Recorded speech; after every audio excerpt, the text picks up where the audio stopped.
السلام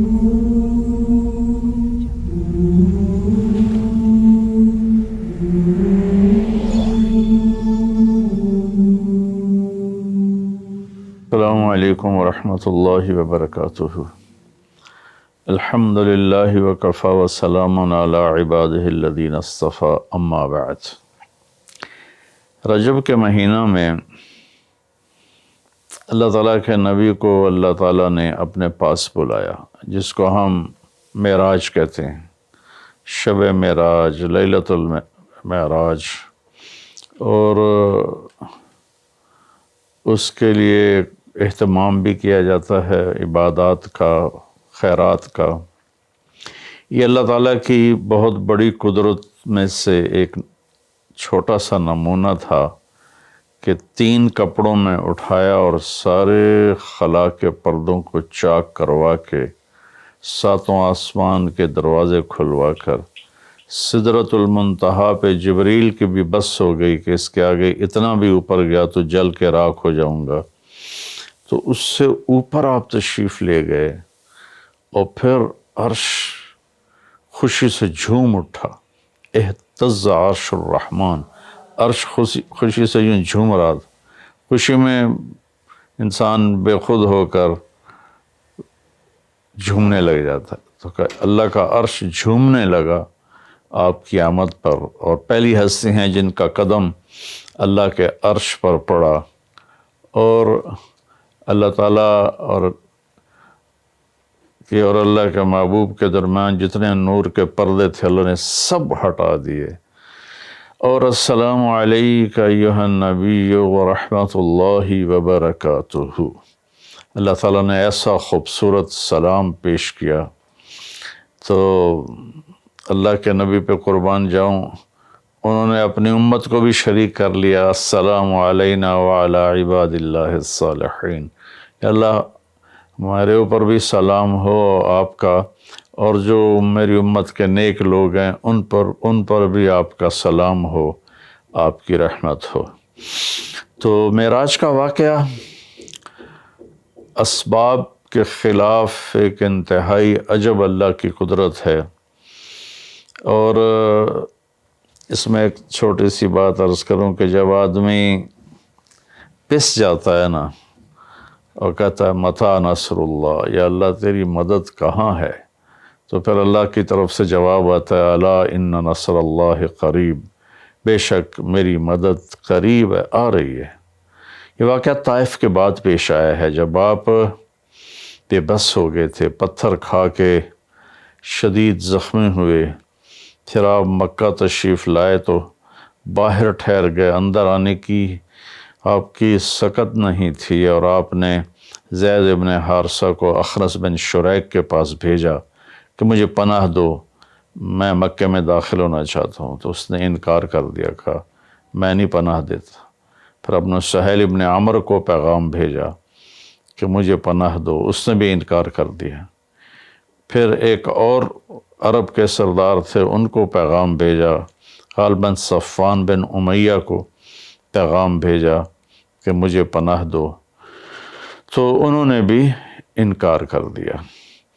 تو پھر آپ نے مطعم بن عدی کو پیغام بھیجا، ان کے بیٹے جبیر صحابی بنے، تو مطعم بن عدی کو پیغام بھیجا تو وہ آپ نے بچوں کو لے کر باہر گیا، اور اللہ کے نبی کو اپنے بیٹوں کے ساتھ لے کر مکے میں انٹر ہوا، حرم شریف میں آ کے اعلان کیا آج کے بعد محمد بن عبداللہ صلی اللہ علیہ وسلم میری پناہ میں ہے، انہیں کوئی ٹچ نہیں کر سکتا۔ ابو جہل نے کھڑے ہو کر کہا تم یہ اس کا کلمہ پڑھ کے کہہ رہے ہو یا اپنی سرداری کے زوم پر کہہ رہے ہو، اپنی سرداری کے بلبوتے پر؟ اور کہا نہیں، میں نے اس کا کلمہ نہیں پڑھا، جو اللہ نے مجھے سٹیٹس دیا ہے اس کی وجہ سے کہہ رہا ہوں۔ کہ پھر ٹھیک ہے، ہم ان کو کبھی ٹچ نہیں کریں گے۔ اس قدر حال سنگین ہو گیا تھا، اور کبھی آسمان کے فرشتے نہیں روئے سوائے 2 جگہ۔ ایک دفعہ جب ابراہیم علیہ السلام نے حضرت اسماعیل کو الٹا لیٹایا اور چھری ہاتھ میں اور سر کے بال ہاتھ میں، اس طرح، اور یوں آسمان کو دیکھ کے کہا یا اللہ تو مجھ سے ناراض ہو گیا ہے کہ میرے دل میں اسماعیل کی محبت آ گئی ہے۔ اس پر آسمان کے فرشتے زار و قطار روئے تھے۔ اور ایک جب ہمارے نبی کو پتھر پڑے اور پڑھتے پڑھتے بے ہوش ہو کے گر گئے، اس وقت ساتوں آسمان کے فرشتے روئے تھے۔ اور پھر ملک الجبال حاضر ہوا، یا رسول اللہ اجازت ہو تو ان کو ایسے پیس کے سرما بنا کے رکھ دوں، ان اطبق علیہم الاخشبین۔ آپ نے کہا نہیں، لا اللہ ان یخرج من اصلابہ من یوحد اللہ، نہیں، اللہ تعالیٰ ان کی نسل میں ایسے پیدا کرے گا جو اللہ کی توحید کو ماننے والے ہوں گے۔ اس تکلیف کے بعد یہ سفر ہوا کہ 27 رجب کو جبرائیل آئے، آسمان سج چکے ہیں، اور ہماری یعنی زبان میں یا ہمارے رواج میں کہ یا رسول اللہ استقبال کے لیے قطاریں لگ گئی ہیں، آپ ان کو لے کر گئے۔ آپ ام ہانی رضی اللہ عنہ، حضرت علی رضی اللہ تعالیٰ عنہ کے گھر میں تھے آپ، تو وہاں سے حتیم میں لے گئے، آپ کا سینہ چاک کیا۔ دوسرے فرشتہ وہ پانی لایا زمزم کا، اس سے آپ کے سینے کو صاف کیا، پھر دل باہر نکالا، اس کو چیرا، اس سے صاف کیا، اور پھر دوبارہ دل کو رکھ دیا، سینے کو بند کر دیا۔ اب یہ سارا کچھ اپنے ہوش میں دیکھ رہے تھے۔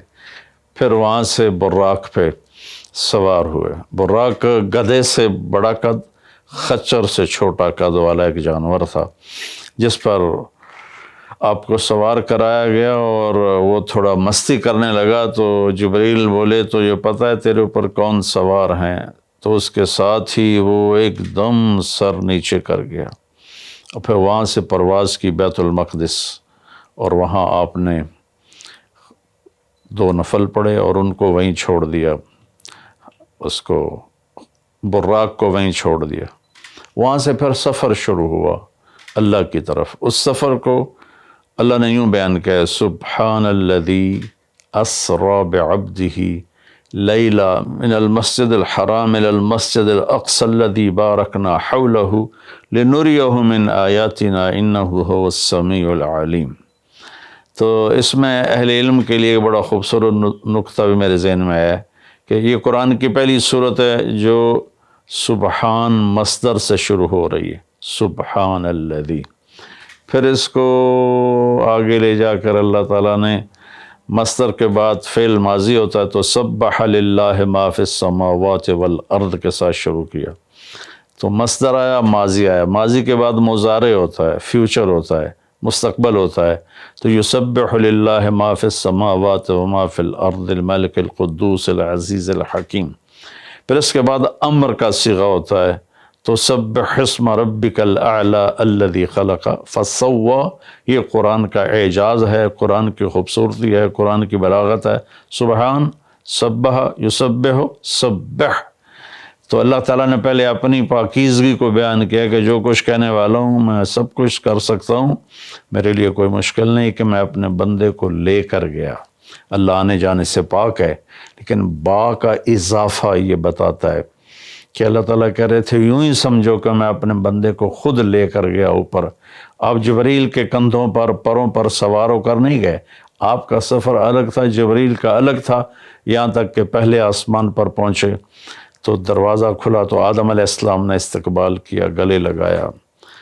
پھر اس سے اوپر گئے تو عیسیٰ علیہ السلام، یحییٰ علیہ السلام، زکریا علیہ السلام نے استقبال کیا، اور سارے آسمان کے فرشتوں نے استقبال کیا۔ پھر اس کے بعد تیسرے آسمان پر گئے تو یوسف علیہ السلام نے استقبال کیا اور سارے فرشتوں نے۔ پھر چوتھے آسمان پر گئے تو یونس علیہ السلام نے اور باقی سارے فرشتوں نے۔ تو پھر پانچویں آسمان پر گئے تو ہارون علیہ السلام اور آسمان کے فرشتے۔ پھر چھٹے آسمان پر گئے تو موسیٰ علیہ السلام اور موسیٰ علیہ السلام کے آسمان کے فرشتے۔ اس دن اللہ نے، میرا کہ میں نے پڑھا کہیں نہیں لیکن مجھے لگتا ہے کہ اس دن اللہ تعالیٰ نے سارے فرشتوں کی عبادت کی چھٹی کرا دی ہوگی اور فرمایا ہوگا بس میرے محبوب کا دیدار کرو، استقبال کرو، آج یہی تمہاری عبادت ہے، کیونکہ ہر فرشتہ بے قرار تھا کہ دیدار ہو جائے۔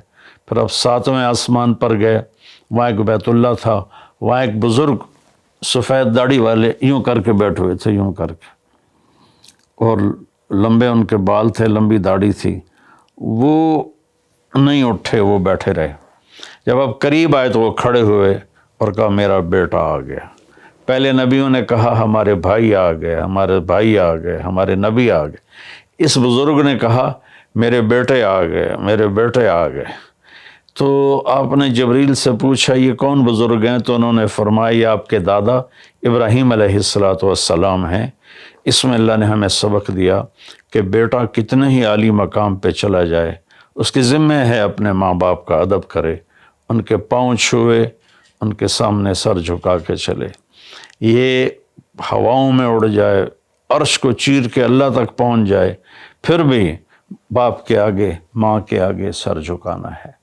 اور یہ سبق عملاً اللہ نے امت کو سکھایا، پہنچایا، کہ اللہ تو جانتے تھے کہ یہ امت اپنے والدین کی کتنی نافرمان ہوگی، اور کتنے ماں باپ ہوں گے جو چھپ چھپ کے روئیں گے، کتنی مائیں ہوں گی جو دوپٹے کے پلو میں اپنے آنسو چھپا لیں گی اپنی اولاد کی نافرمانی کی وجہ سے، بدتمیزی کی وجہ سے۔ میرے نبی سے پوچھا گیا یا رسول اللہ قیامت کب آئے گی؟ تو آپ نے فرمایا اللہ کو پتہ ہے۔ کیا کوئی نشانی فرما دیں؟ ارشاد فرما دیں کہ جب مائیں بیٹیوں کے ہاتھوں ذلیل ہوں گی تو قیامت آئے گی۔ یعنی بیٹے تو کرتے ہی رہتے ہیں، اگر بیٹیاں بھی ماں کو ذلیل کریں گی تو قیامت آ جائے گی۔ تو یہ اتنا بڑا مقدس رشتہ ہے۔ آپ نے فرمایا جس نے اپنے والدین کو دکھ دیا اس پہ اللہ کی لعنت، زمین آسمان کی لعنت، فرشتوں کی لعنت، نہ اس کی نماز قبول ہے، نہ روزہ، نہ صدقہ۔ اور دوسری طرف آپ نے فرمایا جو صبح صبح ماں باپ کی زیارت کر لے تو صبح سے شام تک جنت کے 2 دروازے اس کے لیے کھل جاتے ہیں۔ نہ حال پوچھا نہ خدمت کی، صرف آ کے زیارت کی، محبت کی وجہ سے۔ شام کو آ کے ان کی زیارت کی تو صبح تک جنت کے 2 دروازے اس کے لیے کھلے رہیں گے۔ پھر ان میں کوئی ایک فوت ہو جاتا ہے اور یہ اس ایک کی بھی ایسے تعداد کرتا ہے، زیارت کرتا ہے، ایک دروازہ کھلا رہے گا۔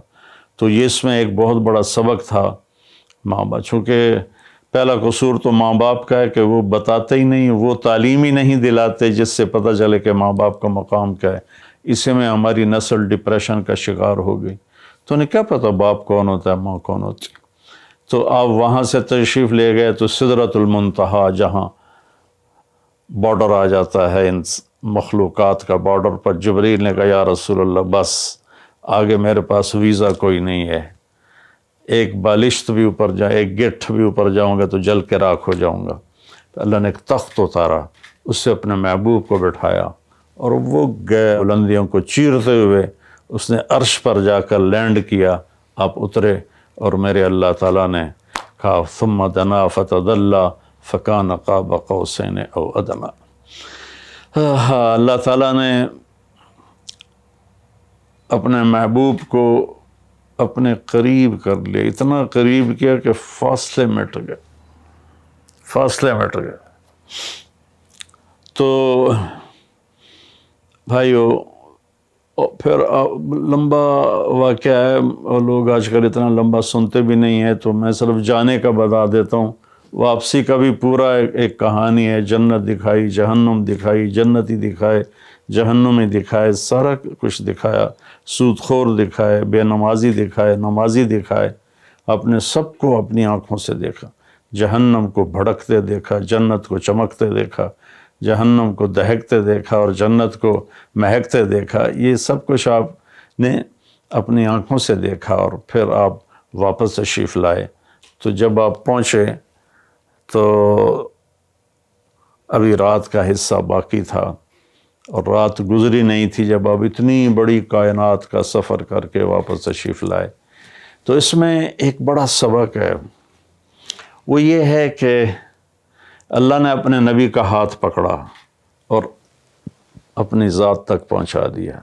ہم اپنا ہاتھ اللہ کے نبی کے ہاتھ میں دے دیں تو ہم بھی اللہ کی ذات تک ہماری بھی پہنچ ہو جائے گی۔ اگر کوئی بڑائی کے سفر طے کرنا چاہتا، بڑا آدمی بننا چاہتا ہے کہ میں تو جی گریٹ مین بننا چاہتا ہوں، میں کامیابی چاہتا ہوں، میں سکسیسفل لائف چاہتا ہوں، تو کامیابی ہے کہ میرا آپ کا اللہ ہم پہ راضی ہو، جب ہم مریں تو وہ ہم سے خوش ہو کر ملے، ہمیں جنت کا پروانہ دے۔ یہ ہے کامیابی، یہ نہیں کہ آپ بڑے مالدار بن گئے، آپ امریکہ کے صدر بن گئے، یہ نہیں ہے۔ کامیابی یہ ہے کہ آپ سے مجھ سے اللہ راضی ہو جائے، یہ سب سے بڑی کامیابی ہے۔ تو اللہ تعالیٰ کے نبی کے ہاتھوں میں ہاتھ دے دے تو اللہ تک پہنچائی آسان ہو جائے گی۔ ایک واقعہ سنا کے ختم کرتا ہوں۔ ایک بدو آیا، کہنے لگا ہے محمد، آپ نے کہا جی۔ آپ بدتمیزی کا جواب بدتمیزی سے نہیں، پیار سے دیتے، جی تیری 3 باتیں بڑی عجیب ہیں۔ آپ نے کہا کیا؟ تو کہتا ہم باپ دادے کا دین چھوڑ کے تیرے دین پہ آ جائیں گے، ہم کیوں چھوڑیں باپ دادے کا دین؟ کہا اچھا، اور؟ تو کہتا ہے کہ ہم مر کے مٹی ہو جائیں گے اور پھر دوبارہ زندہ کیے جائیں گے۔ کہا اچھا، اور؟ تو کہتا ہے سورے عرب کو تیری امت فتح کر لے گی، ایران اور یورپ کو بھی تیری امت فتح کر لے گی۔ تو یہ کیسی بچوں والی باتیں کہا، ان کو روٹی نہیں ملتی اور یہ سنا رہا ہے ان کو کہ اس سے کیسر اور کسرا 2 بڑے بلاک تھے اس وقت۔ تو آپ نے مسکرا کے فرمایا انشاءاللہ تیری عمر لمبی ہوگی، تو دیکھے گا کہ سارا عرب و عجم میرا کلمہ پڑھے گا، پھر تو دیکھے گا کہ سارا عرب و عجم یہاں مدینہ ڈھک کے آئے گا، اور پھر تو دیکھے گا کہ اللہ تعالیٰ قیامت کے دن تجھے بھی کھڑا کرے گا، مجھے بھی کھڑا کرے گا، اور میں تیرا ہاتھ پکڑ کے تجھے یاد دلاؤں گا کہ ہو گیا یہ زندہ ہونا کہ نہیں ہوا۔ تو وہ کہنے لگا نہیں میں نہیں مانتا، تو چلا گیا۔ اس نے پھر ابوبکر صدیق کے دور میں دیکھا سارا عرب فتح ہو گیا، کہنے لگا پہلی بات تو پوری ہوگی، ساری قوم نے کلمہ پڑھ لیا۔ حضرت عمر کا زمانہ آیا تو کیسر اور کسرا پٹ گئے، تو کہنے لگا دوئی گل بھی پوری ہوگی، ہن باویں تری ہو ہی نہ جاوے کدائیں، چلیے بھائی کلمہ پڑھیے۔ تو وہ وہاں سے اپنے علاقے سے آیا، حضرت عمر کے دربار میں آ کر اس نے کلمہ پڑھا۔ جب وہ آپ کی محفل میں آتا آپ اس کے لیے کھڑے ہو جاتے، بڑا اکرام کرتے۔ تو ایک دفعہ فرمایا کہ تم دیکھتے ہو میں اس بدو کا بڑا اکرام کرتا ہوں، میں اس محفل میں تھا جس میں اللہ کے نبی نے کہا تھا کہ رہے گی تیسری بات تو تیرا ہاتھ پکڑ کے بتاؤں گا کہ ہوئی کہ نہیں ہوئی، ہم مر کے زندہ ہوئے ہیں کہ نہیں ہوئے۔ اور قیامت کا دن جس کا ہاتھ میرے نبی کے ہاتھ میں آ گیا وہ جنت میں پہنچانے سے پہلے کبھی نہیں چھوڑیں گے۔ تو یہ وہ شخص ہے جس کا ہاتھ میرے نبی نے پکڑا ہوا ہے، اس کو جنت تک پہنچا کے چھوڑیں گے۔ تو میرے عزیزوں، میرے بھائی بہنوں، بچوں بچیوں، ہم مختلف قسم کی نافرمانیوں کا شکار ہیں اور اس میں ہم لذت ڈھونڈتے پھر رہے ہیں اور فرسٹریشن کا شکار ہیں۔ ہماری نئی نسل نشوں پہ لگی ہوئی ہے۔ اللہ کے واسطے سب سے ہاتھ چھڑا کر اللہ کے نبی کو اپنا ہاتھ پکڑا دو، آپ کو یوں پکڑیں گے اور اللہ پاک سے جا کر ملا دیں گے، اور فرشتے بھی آپ پر رشک کریں گے۔ یہ واقعہ معراج کی اصل تھیم ہے اور واقعہ معراج کا اصل پیغام ہے کہ کی محمد سے وفاتوں نے تو ہم تیرے ہیں۔ یہ جہاں چیز ہے کہ لوح و قلم تیرے ہیں۔ السلام علیکم ورحمۃ اللہ۔